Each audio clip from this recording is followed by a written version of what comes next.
இன்றைக்கி ஸ்பெஷலாக காரசாரமான ஸ்குவிட் சுக்கா நம்ம கைப்பக்குவத்தில்.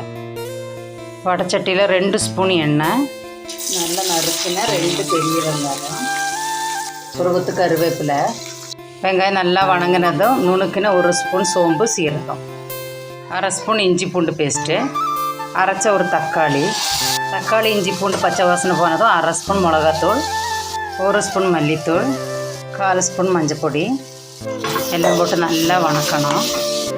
மசாலாலாம் பச்சை வாசனை போகிறதும் நறுக்கி வச்சுக்கிற ஸ்குவிட்டை சேர்த்திக்கலாம். தேவையான அளவு பொடி உப்பு. அடுப்பை சிம்மில் வச்சு நல்லா பெரட்டி விட்டுக்கணும். எல்லாம் நல்லா பெரட்டினதை ஒரு 1/2 டம்ளர் தண்ணி சேர்த்துக்கணும். மூடி போட்டு ஒரு 4 நிமிஷம் வேகட்டும்.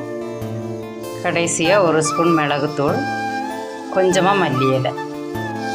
மணக்க ருசிக்க ஸ்குவிட் சுக்கா ரெடி ஆயிடுச்சு. வீடியோ பிடிச்சி லைக் பண்ணி சப்ஸ்கிரைப் பண்ணிடுங்க. நன்றி.